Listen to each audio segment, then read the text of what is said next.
Thank you, Mr. Speaker. I do rise on a point of personal privilege to say my final speech in this House. How could I be leaving this fantastic job? I am the fourth member of my family to be a member of Parliament, the first woman and the first New Democrat. Spouse and political partner, Howard. I have an amazing staff team. I have a family that is proud of me and supports me. So how could I be giving a farewell speech? I feel like I've been able to achieve a lot in the 3 years that I've been here. Abandoned vessels, something that I've worked on for 8 years before being elected here. I feel we've really made a lot of progress. I've been honored to carry on former Member of Parliament Jean Crowder's work. We really pushed the issue here with the support of the Transport Minister and members of Parliament from the Atlantic. Pay equity was another win. It was my motion just weeks into this Parliament that got pay equity and equal pay for women onto the government's agenda. It was not there before. 3 years later, we almost have legislation. That's a huge win. And also with my fellow members of Parliament from New Democrat MPs from Vancouver Island, we got the rules for infrastructure funding changed so that BC Ferries could apply for capital infrastructure for ferry improvements. That brought $62 million into improvements for coastal communities. We're very proud of that work. I also was able to help with my staff team bring millions of dollars of funding into our riding of Nanaimo-Ladysmith, hundreds of jobs. And a ruling that was done with the Speaker's agreement to change the rules so that the Speaker could recognize First Nations leaders who appear in the public gallery in this House. That was a small thing, but a new thing. As New Democrats, we also achieved some amazing things in this year particularly. My colleague, who I'm so proud to serve with, a member for Abitibi, Bay James, Nunavik EU, his legislation to bring into legislation the United Nations Declaration on the Rights of Indigenous People is something the whole country can be proud of. I'm honoured to serve with him and his leadership. And my colleague from Vancouver Island, a member for Courtenay Alberni, just in the past few months has had huge wins both on veterans funding and on marine plastic pollution. Very proud of him. And other New Democrat fixes that we really hope could pass in this House. My colleagues have proposed closed containment for salmon farms, an anti-poverty plan, right to housing, labeling GMOs, pension reform, all progressive, constructive proposals. Sadly, all voted down by the Liberal government, but nevertheless, those are issues that were raised. I love my job as Member of Parliament. I'm honoured to serve with this beautiful New Democrat caucus. I'm proud that Jagmeet Singh is our leader, the first racialized leader of any political party in this country's history, and I've been so honoured to serve in this historic building. But the environmental and the housing crises that my riding faces cannot wait until after the next federal election. I've been pushing 8 years for regulations to deal with marine oil spills and bitumen spills particularly. This government has not changed the regulations. But the BC NDP say that they will, and they are trying. Affordable housing spending is largely pushed off until 2020 federally, but in my riding, BC NDP have just moved, just this past week, 155 homeless people into modular housing, and they've just announced spending of $12 million for 120 new affordable housing units done with community organizations.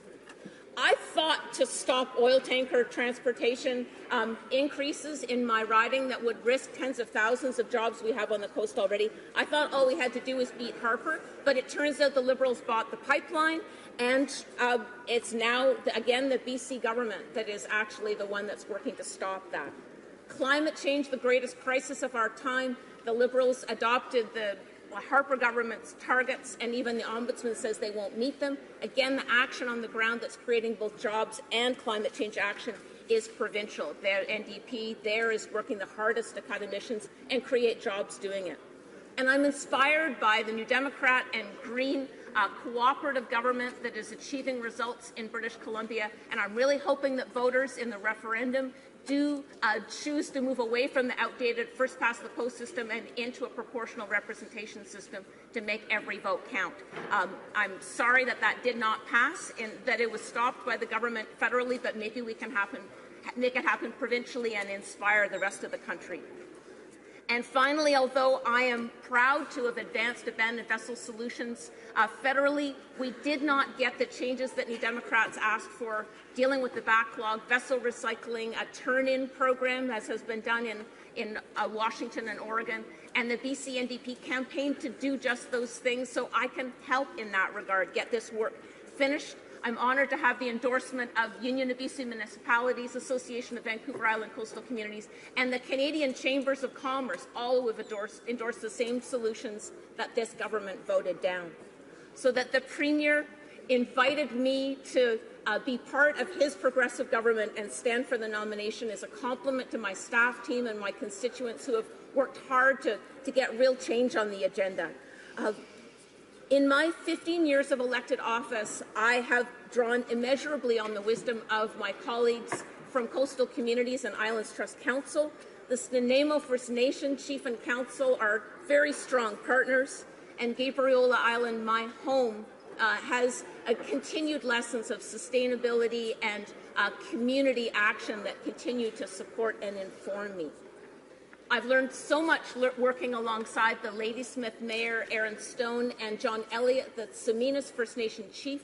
I want to recognize the collaborative work that they've done together and recommend it as a model for the rest of the country of what reconciliation and action really looks like.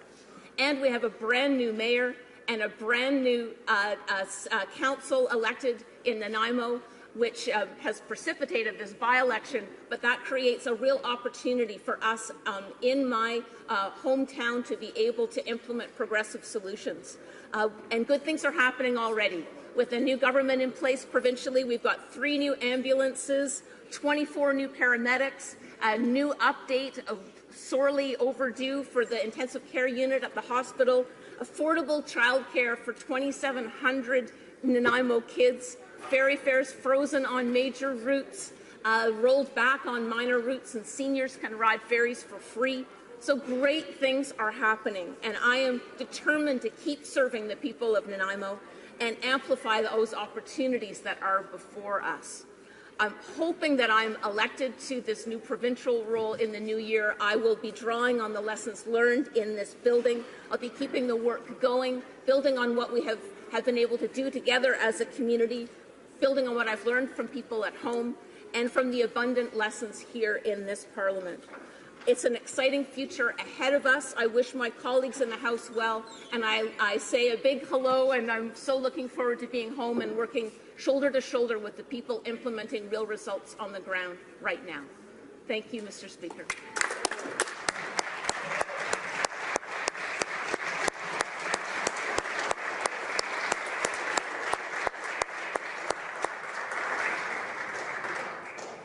I thank the honourable member for Nanaimo-Ladysmith for her comments, for her service, and may I, on a personal level, I'm sure all colleagues join me in wishing her all the very best in the future.